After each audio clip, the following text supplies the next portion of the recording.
Hola, muy buenas tardes, compañeros y maestra. Les voy a hablar un poco sobre tanatología. El equipo está formado por Mónica Denise, Blanca Edith y su servidora Brenda Yesenia. La palabra tanatología se deriva de dos vocablos griegos, que es thanatos, que significa muerte, y logos. Tanatología es la rama de la medicina legal que se encarga del estudio del cadáver y así como los cambios reductivos o conservadores que presenta el cuerpo con el paso del tiempo. También otra finalidad que tiene la tanatología es ayudar a bien a morir. Será una meta tanatológica cuando la muerte de un paciente esté cerca, pero no es la finalidad principal.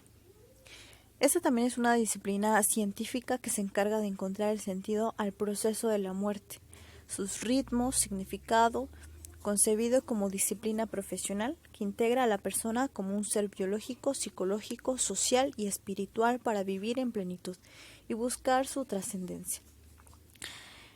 La tanatología también es relacionado con el fenómeno de muerte del ser humano, que sería la pérdida, el sufrimiento psicológico, las relaciones significativas del enfermo, el dolor físico, la voluntad anticipada, los aspectos legales, la observancia del trato humanitario que se ha de brindarse al paciente moribundo y el apoyo en el acompañamiento para él y su cuidador, ya que la pérdida la sufren ambos. Aplican el método científico o técnicas forenses, tratando de resolver y enfrentar las situaciones conflictivas que suceden en torno a ella, desde distintos ámbitos del saber, como lo es la medicina, la enfermería, la psicología, la antropología, física, la religión y el derecho. El objetivo de la tecnología es centrar en calidad del enfermo terminal y evitar la prolongación innecesaria de la vida, así como su acortamiento prematuro, propiciando una muerte adecuada que se caracteriza por las siguientes acciones, que será atención del sufrimiento psicológico, atención a las relaciones significativas del enfermo, atención del dolor físico, atención al sufrimiento espiritual, atención a las últimas voluntades, atención a los aspectos legales. La característica importante de la tanatología como rama de la medicina consiste en facilitar al enfermo terminal con todos los cuidados paliativos necesarios en cualquier ámbito de acción y ayuda a la familia del enfermo a sobrellevar y elaborar el proceso del duelo producido por la muerte de éste. No solo la tanatología se enfoca en los hechos cadavéricos, en los fenómenos y hacer un cronotodiagnóstico, sino también es ayudar a los familiares a este duelo, porque todas las ciencias tratan de ser humanitarias. La medicina forense estudia y determina las causas de la muerte, sus mecanismos y su data de producción, entre otros, ayudando así a la resolución de conflictos legales que se pueden generar por esta muerte. La muerte es la culminación prevista de la vida, aunque incierta en cuanto a cuándo y cómo se ha de producirse, y por lo tanto forma parte de nosotros porque nos afecta la de quienes nos rodean, y porque la actitud que adoptan ante el hecho de que hemos de morir determina en parte cómo vivimos la muerte del otro. Mas aun cuando es cercana, tendrá un mayor impacto en quien la presencia y suele desencadenar en proceso reflexivo en torno a la posibilidad propia. Una causa común de las muertes que han ocurrido en México han aumentado en su incidencia, como son las complicaciones cardiovasculares, en gran medida por padecimiento crónico, degenerativas como la diabetes mellitus, hipertensión arterial, displemencias y obesidad, y así como enfermedades oncológicas. Para fijar la data de la muerte no debe basarse en un solo elemento, sino en un conjunto de ellos y valorarlos críticamente, teniendo en cuenta una multitud de circunstancias externas, ambientales e individuales que pueden influir en la marcha y duración de los diferentes fenómenos cadavéricos, dependiendo de las causas que lo llevaron a la muerte. Les hablaré un poco sobre fenómenos cadavéricos inmediatos. Los fenómenos cadavéricos son los cambios, alteraciones o modificaciones que sufre el cadáver a partir del momento en el que se extingue la vida, lo cual es ocasionado por procesos bioquímicos del cadáver y factores ambientales, aprovechándose de que el cuerpo es indefenso para protegerse. Son modificaciones que se producen en el cadáver luego del cese de las funciones vitales. Por el ritmo de aparición se puede dividir en inmediatos, mediatos y tardíos. Los signos inmediatos son los que hacen posible diferenciar entre muerte verdadera y muerte aparente. Los signos mediatos son los signos que se manifiestan posteriormente como consecuencia de la muerte. Algo que se presenta de inmediato sería la temperatura o algor mortis. Se debe al cese de la actividad metabólica. El cadáver pierde calor hasta igualar a su temperatura con la del ambiente. La curva de dispersión térmica viene caracterizada por un primer periodo de 3 a 4 horas en que la temperatura corporal disminuye, en que no más de medio grado a la hora. Por un segundo periodo que se comprende entre las 6 a 10 horas sucesivas, en que la dispersión térmica es alrededor de 1 grado por hora.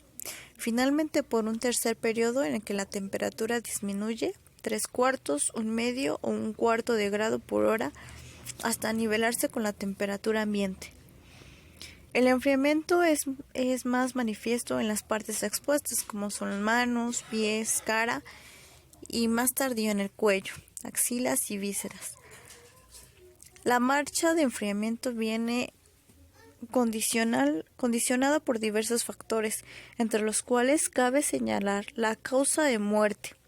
Se establece que las pérdidas de sangre por hemorragia, deshidratación severa, enfermedades crónicas, la intoxicación por fósforo, arsénico y alcohol acelera el enfriamiento. Una de las condiciones individuales es el enfriamiento y está acelerado en cadáveres de fetos, de recién nacidos, de niños y de seniles. La talla y el peso corporal condicionan el volumen del cuerpo que debe disparar calor y la extensión de la superficie corporal, a través de la cual se producen pérdidas calóricas. Un cuerpo encontrado en un ambiente cerrado, el enfriamiento se percibirá en la siguiente manera: cara, manos y pies de 2 a 4 horas, extremidades y tórax entre 4 a 6 horas, abdomen y axilas, cuello de 6 a 8 horas. Para determinar la temperatura de este cuerpo, se pueden utilizar instrumentos de medición para monitorear la marcha del enfriamiento cadavérico. En este caso es necesario introducir el termómetro profundamente por menos de 10 centímetros y dejarlo por varios minutos antes de realizar la lectura para detectar el tiempo de muerte. Esto se tiene que realizar introduciendo el termómetro vía rectal. Como podemos ver, aquí tenemos una operación para saber el tiempo de fallecido, el tiempo de muerte, que sería el tiempo rectal normal, que por lo regular es de 37 grados, menos la temperatura rectal del cadáver, sobre 1,5 constante, que sería el tiempo y nos daría el dato. En 1962, Marshall y Hoare, tras varias experiencias, llegan a la siguiente conclusión: que la curva real del enfriamiento tiene 2 fases llamadas meseta y caída rápida. La meseta inicial es la temperatura rectal, cae muy lentamente, entre 0,5 cada hora, durante las primeras 3 horas. Esta meseta se explica por la falta de conductividad de piel y los tejidos, por lo que tardan en tiempo en perder el calor. Lo que es la caída rápida, que es la pérdida de calor producida por consecuencia de gradiente que se establece entre la piel fría y el interior aún caliente. La razón del enfriamiento es de 1 grado por hora y hasta 12 horas después de la muerte. Aquí tenemos una tabla que viene el periodo, que serían las horas transcurridas desde las 0 hasta las 36 horas. Y también veremos los cambios del cuerpo a la intemperie y cambios si está sumergido al agua. Como habíamos comentado, depende mucho al lugar en el que se encuentre para saber el enfriamiento que va a tener. Aquí tenemos enfriamiento del cuerpo, la temperatura y cambios del cuerpo por medio de hora, de avidez y rigor mortis. También depende mucho su temperatura. También tenemos la deshidratación, que este es un proceso de condiciones de tipo ambiental, como la elevada temperatura y la fuerte ventilación, dan lugar a la evaporación de líquidos corporales del cadáver. Se presenta a partir de la 8ª hora post-mortem, que es alrededor de 10 a 15 gramos por kilogramo de peso corporal al día. La deshidratación, como ya mencionamos, es la pérdida de agua por evaporación. Este es un fenómeno inmediato y también se presenta la disminución de peso, la desecación de piel y también nos presenta el signo de Sommer, que sería una mancha negra en esclerotical entre las 3 y 5 horas. Tiene la pérdida de peso, que se trata de un fenómeno constante, aunque variable según la influencia externa. Resulta apreciable en recién nacidos y niños de corta edad, en los que la disminución ponderal es de unos 8 gramos por kilo de peso y día como valor y medio. La desecación de las mucosas se produce sobre todo en los labios, donde se origina un ribete pardo rojizo que ocupa en zonas más externas. Tenemos 2 fenómenos oculares. Tenemos el signo de Stenone-Lois, que consiste en el hundimiento del globo ocular, pérdida de la transparencia de la córnea, tornándose opaca. Es la formación de arrugas en la córnea, depósito de polvo de aspecto arenoso o telilla clerosa. Aparece a los 45 minutos en el ojo de los párpados abiertos y en las 24 horas en el ojo de los párpados cerrados. También tenemos el signo de Sommer-Larcher. Consiste en un triángulo oscuro en base de la córnea. Empieza en la mitad externa del ojo. Se debe a la transparencia de la esclerótica por deshidratación, que deja visible al pigmento de la coroides. Como podemos ver, aquí tenemos 2 ojos. En uno se puede ver claramente que tiene esa tejilla clerosa y bueno, en la otra tenemos una coloración de dirección vertical al ojo.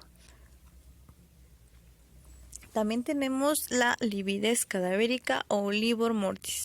Este se presenta porque la sangre en condiciones vitales mantiene mezcladas las células y el plasma por movimientos dinámicos dentro del lecho vascular. Con el cese de la actividad cardíaca se inicia mediante una contracción vascular que se progresa del corazón izquierdo en sentido periférico. Un amplio desplazamiento de la masa sanguínea desde las arterias, que quedan vacías, hacia las venas y es transportada desde el corazón al resto del cuerpo por medio de una red compleja de arterias, arteriolas y capilares y regresa al corazón por las vénulas y venas. Este tiene una coloración roja violácea que es observable en la piel en la zona de Clives para la acumulación de la sangre por la acción de la gravedad. A partir del momento en que de la muerte la sangre queda sometida a la influencia de gravedad, teniendo a gravitar sobre las partes declives del organismo. Tiene producido en superficies cutáneas. Sus manchas, como les comentaba, es un color rojo violáceo. Aquí tenemos igual un cuadro Aquí tenemos un cuadro donde viene un cuadro comparativo sobre la lividez cadavérica y la equimosis. Hay veces en que para el caso el sistema estocmagnático importa mucho la diferencial la lividez cadavérica de las equimosis. Entonces tenemos aquí algunas diferencias en cadáveres recientes sobre el agua, el relieve, localización, coloración y para saberlas diferenciar. Aquí tenemos igual una imagen donde se puede observar la posición del cadáver y es por eso que se da una lividez cadavérica. Las últimas atestiguan generalmente en el sujeto si estaba vivo en el momento de producirse e indican el punto donde se ha producido una violencia, que sería un golpe, un choque, una caída. Incluso puede revelar la forma del instrumento responsable y servir para precisar la fecha de la violencia. En el sistema estocmático es usual encontrar el livor mortis paradójico. La lividez paradójica son las que se forman en zonas no declives. Se observan en la zona anterior de la cara, cuello y tórax, en cadáveres manteniendo en decúbitus supino y especial en muertes súbitas y muertes por asfixia. Por la incidencia de la lividez y el sistema estocmático sufre diversos cambios como palidez en los labios, variaciones colorimétricas diversas y la aparición de lividez paradójicas en región mentoniana. Existen además condiciones especiales en las que el fenómeno no llega a presentarse o al menos en los que su detención es difícil apreciar. También tenemos la rigidez cadavérica o conocida como rigor mortis. Por lo general, después de la muerte hay una fase de relajación muscular hasta que se instaura un lento proceso de contracción muscular. La rigidez cadavérica es un estado en que los músculos se contraen, están duros y retraídos, y hay un bloqueo de las articulaciones. El cuerpo queda como embarado y formando un bloque. La articulación temporomandibular quedará fija por contracción muscular, ya que el condilo mandibular tiene relación con las haces superior e inferior del músculo. También es una articulación doble formada por una parte superior de la mandíbula, llamados cóndilos mandibulares, y el hueso temporal del cráneo. Este se presenta alrededor de unas 3 horas y su punto máximo es de 12 a 15 horas. Este por lo regular se llega a presentar cuando es una instauración descendiente que empieza desde la maxila inferior, miembros superiores, tórax y abdomen. Miembros superiores, también se presenta el signo de Pupe o Taylor, que es la posición última del cadáver, y se puede tener la cronología de la muerte. Este desaparece con la putrefacción, que es alrededor de 24 a 36 horas. Tiene un inicio de las 3 horas y termina, como les comentaba, después de 15 horas en su máxima expresión. En esa estructura anatómica que pese a su pequeño tamaño, presenta gran complejidad, tanto por la cantidad de movimientos que puede realizarse, que será la traslación, rotación, etc., como por la enorme actividad funcional que presentan desde el nacimiento, así como su sofisticada estructura anatómica, como el menisco intraarticular, un sistema de ligamentario y muscular propio, etc. Además de que la articulación temporomandibular tiene una íntima relación de varios ligamentos que aunan esfuerzos para hacer más evidente el rigor mortis. Extremadamente se encuentra el ligamento lateral, poco robusto, y en el interior de la articulación se encuentra un menisco que permite la movilidad de la articulación junto con la cápsula, que es laxa. El ligamento de esferomandibular se une a la mandíbula con la esfenoides, que es importante. Otro fenómeno tenemos que es asociado con la rigidez cadavérica es el bruxismo. Está demostrada la relación entre bruxismo y la actividad electromagráfica de maceteros y temporales. Los sujetos que bruxan tienen 4 veces más contracciones del macetero en los individuos controles. Además, contraen un macetero un segundo antes que el macetero central, a diferencia a quienes aprietan en céntrica, que contraen ambos maceteros simultáneamente. Aquí tenemos lo que es un espasmo cadavérico. El espasmo cadavérico es una actividad muscular por lo regular suicida. Ha sido también causada por una herida por armas de fuego al centro nervioso superior.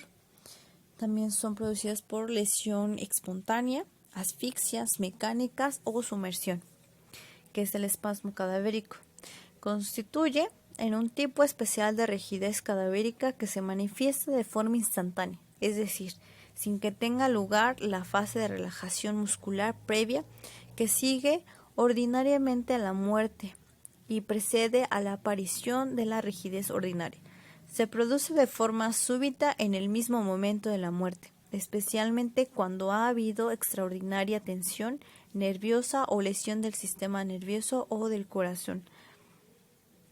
En ocasiones la rigidez súbita la experimenta todo el cuerpo o una parte, conservando la posición que tenía en el momento de la muerte, como se observa de manera particular en los suicidas por arma de fuego, cuyos cadáveres conservan la postura y la actitud que la muerte les sorprendió. Aquí tenemos una imagen de una persona que sujeta un arma de fuego y, como podemos ver, pues se quedó con esta rigidez, con este espasmo.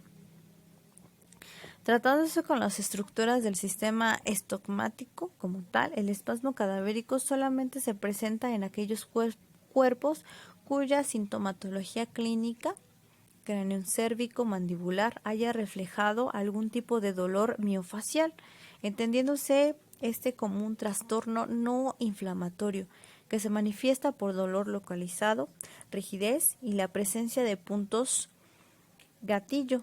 Una persona que en vida presentaba síntomas de dolor miofacial no puede presentar luego de la muerte una fase de relajación muscular previa, por lo que se desencadena en ella una rigidez cadavérica inmediata. Aquí tenemos un caso de una persona en la cual se vio cuál fue su última posición del cadáver. También podemos observar que tenemos un fenómeno ocular. Aquí igual es importante saber identificar la coloración de las encías, porque también nos ayuda a saber cronológicamente cuál fue el tiempo de su fallecimiento. Aquí tenemos un rosa pálido y ahorita veremos qué sería el caso. La rigidez se va instalando de forma más lenta, con rigidez grado 1, que aumenta a grado 2 y se hace completa entre 6 y 12 horas, para luego disminuir a grado 2 y en 66.7% de cadáveres a las 12.15 horas o a grado 1 entre 18 y 24 horas y desaparece entre las 24 horas o más horas. El color fue dentro de lo normal, rojo coral, entre las 3 y 5 horas, con coloración rosa pálido, en forma variable entre las 5 y 24 horas, volviéndose oscuro o violáceo en un tercio de caso entre las 6 y 10 horas, de las 20 a las 48 horas, volviéndose de tono verdoso con el proceso de putrefacción entre las 36 y 72 horas. Este sería el caso que tenemos Aquí el color que tenemos en las encías, como les comentaba, es bastante importante saber el color, ya que nos determinará el tiempo de fallecimiento. Aquí tenemos una tabla donde nos dice los valores promedio del tiempo transcurrido según los cambios de la consistencia en las encías. Tenemos desde las 0 hasta las 60 horas promedio. Tenemos firme o disminuido, que obviamente esto se presenta al momento que se pasa fase 1 o fase 2. Aquí igual tenemos otra tabla sobre la distribución de cambios de coloración gingival según el tiempo transcurrido. Tenemos el rango desde el 1 hasta el 13, que va desde las 3 a 72 horas. Tenemos el porcentaje que lo cubre: un rojo coral, un rosa pálido, un violáceo y un verdoso. Como comentaba, va desde inicio transcurrido del fallecimiento o ya en estado de inicio de putrefacción, que sería el verdoso. Los fenómenos cadavéricos, indistintamente sean tempranos o tardíos, pueden ser modificados por factores individuales y ambientes. La rigidez depende del estado de conservación o integridad de la musculatura en el momento de la muerte. La lividez puede ser modificable con los cambios de posición. El espasmo cadavérico solo ocurre en situaciones específicas. Y la autólisis del tejido pulpar puede ser o no transparentarse a través de los tejidos duros dentales. Se hace comprensible que la aparición de cada uno de estos fenómenos a la hora de establecer el cronotodiagnóstico proveerá inconvenientes en el momento de precisar exactitud. Lo anterior pretende dar a entender que un solo fenómeno cadavérico puede ser catalogado como fundamental, ya que la interpretación de la sinnúmero de variables aportará ventajas o desventajas de cada uno de ellos cuando se intente establecer el intervalo post-mortem. Bueno, es importante identificar cada uno de estos fenómenos para poder determinar, como lo que se quiere, el tiempo de fallecimiento. También es importante no confundirlos con algún otro fenómeno y sí es muy considerable tener en cuenta saber el ambiente en el que se encuentra el cadáver, porque es distinto el tiempo de putrefacción, de descomposición del cuerpo entre un lugar abierto, un lugar cerrado o estar simplemente haber sido sumergido. Es importante saber esto. Bueno, aquí tenemos una ficha de recolección de datos que va desde el número de ficha, que sería número de investigación, la edad de la persona, el sexo, fecha de fallecimiento, sería un aproximado, la hora, eso nos va a llevar la temperatura oral, la rigidez que tenemos la mandibular, mejilla, también tenemos la lividez ausente o está presente, el color de las encías, movilidad dentaria, coloración dentaria y algunas observaciones que nosotros podemos llegar a identificar. Como conclusión, la tanatología nos ayuda tanto a los pacientes terminales como a los familiares y allegados, desde que el familiar es diagnosticado, durante el proceso y posterior a la muerte para la elaboración del duelo. Así también la tanatología se enfoca a cualquier pérdida significativa que tenga el ser humano. Es por ello que la importancia de hoy en día es indiscutible, contemplando que a lo largo de nuestra vida enfrentamos diversos tipos de pérdidas, desde muertes, separaciones, pérdidas de miembros, pérdidas de salud, de ilusiones ante una discapacidad. Es por ello que su campo de acción es muy amplio. También otro punto que nos ayuda esta disciplina, esta ciencia, es también observar, saber, identificar si un cuerpo ha sido movido de su lugar en el lugar de los hechos, cuánto lleva, y también es en las condiciones en que una persona llega a fallecer. Creo que es muy importante este tema, nos hace entender muchas cosas, identificar tal vez desde primera observación hasta llegar a utilizar algunas